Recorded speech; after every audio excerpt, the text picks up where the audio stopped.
Hello, everyone, and welcome to another episode of Tekken Talk Shorts. So, I just want to say off the bat, I'm going to try and remain calm and level headed throughout this episode. But in case you are not aware, there's some new Tekken 8 news, which is that there is a new update announcement. There's not much details about the date. All we know is there will be an update. And this update will importantly include a quote unquote Tekken shop. And with this Tekken shop, the ESRB rating has been updated to include the following interactive element: in-game purchases. You can see this message when you open Tekken 8 or on Twitter/X. So in other words, we're getting a microtransaction store. I don't know who needs to hear this, but I'm just going to say it anyway. This is 1,000% not to improve the quality of the game. It is 1,000% not to improve your in-game Tekken 8 experience. Because if it was, it would have been at release or before the review embargo was lifted. And if it was a feature that was going to enhance the game experience, they would have advertised it. Even if it wasn't ready, they would have said, like, in the main menu, like, this is coming. So that way reviewers could be excited, like, oh, this is coming. But no, this is unfortunately an example of a nefarious practice from many, many video game publishers recently, which is to release a game, get the positive reviews, get all the good feedback, and then in a future date release predatory microtransactions.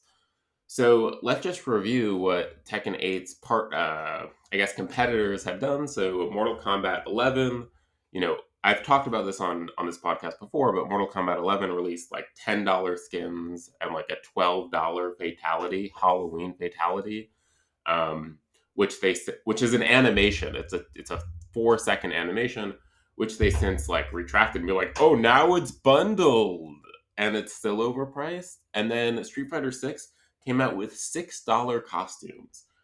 And that meant to get the third costume for all of the characters, it would have costed over $100.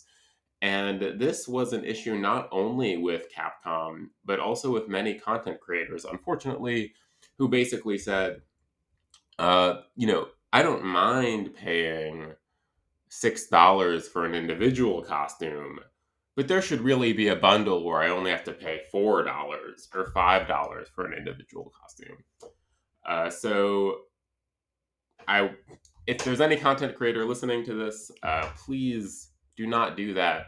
If the Tekken 8 store comes out and the costume prices or whatever the prices of the in-game virtual goods they're selling is kind of ridiculous. So let's just imagine, if we will, what the store will likely be. So the store will likely be a costume and cosmetics kind of store, and it will likely include a new currency that you have to purchase, and it is a separate currency from fight money, because you earn fight money in the like tens of millions for doing nothing. And it is likely that you need to purchase multiples of this currency that do not exactly align with any of these in-game cosmetics. So if you want one costume, you need to buy currency to get 1.5 costumes, and so on. This is likely a feature, and this is present in almost every game that has this kind of microtransaction store. So, no matter how much we love the Harada and Michael Murray and the people working at Namco, the Bandai Namco is not a company above this, right? We know from things like the Naruto Ultimate Ninja games, which have been, especially the most recent one, has been like repacked and sold to people at a $70 or $60 price tag. So Bandai Namco is not above this. And so they will likely have this cosmetic store, and let's just be clear. Anything more than like 25 cents to 50 cents per costume, in my opinion, is a little bit ridiculous.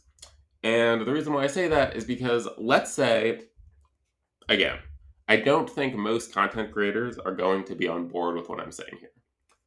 But let's say each of the costume is $2. Oh, My God, $2, so much better than Street Fighter 6 and MK1. The Tekken team is our heroes. I can put on, this cool costume on, uh, I don't know, Victor. So now he looks like, Gandalf. But, and then there's a bundle where everything becomes $1.5. Okay. So every costume becomes $1.5. Let's just talk about what that pricing would mean. At $2 per costume, to get every single character's costume, which is 32, great roster, you're looking at $64, which is more or less the price of the full game. It's definitely the price of the full game if you get it on any discount or any sale. The $1.5 bundle would be $48.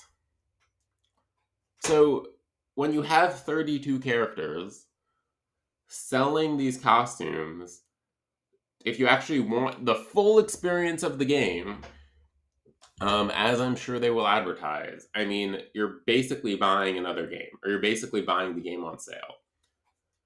Again, this is if these are the prices. Now let's look if the costumes are 25 cents, which again, I don't think this game needs this in-game purchase store.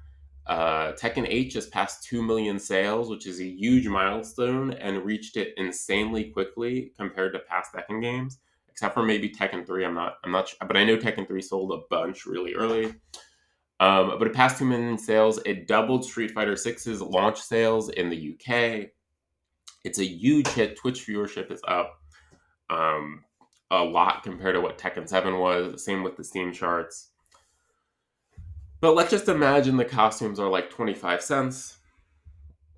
Then we're looking at $8 for all 32 characters to have like a third costume, which I think is more reasonable, especially if we do this calculation of like how much were each of the costumes worth in the base game relative to other content. The answer is still not $8, right? Because each character has 4 costumes, which means you're basically saying 32 of the $70 were for the costumes and not the countless hours that go into balancing gameplay design, graphics on Unreal Engine 5, story mode cutscenes, online netcode, Tekken Ball, the music, like all of that is only half of what the 4 costumes would be. So again, from an actual value from your $70 purchase to what these microtransactions will likely be, it won't be the best. So let's talk about best case scenario for a second. So best case scenario for those optimistic of us among us is the the costumes are priced reasonably, or the cosmetics. So we're not paying, we're not buying Tekken 8 again because we want to customize our characters with a little more flair and pizzazz, I guess. But slightly lost my train of thought. Right. So best case scenario. The proceeds of these reasonably priced cosmetics goes directly in to tournament pool prize money for the Tekken World Tour. In my view, this is basically the only way to not somewhat sour kind of the community goodwill. Because again, this feature is not for anything to enhance the Tekken 8 experience. It would have been at the review copy. It's early enough where we can say that, right? This is not 3 months down the line. This is not 4 months down the line. This feature is being announced less than a month after release.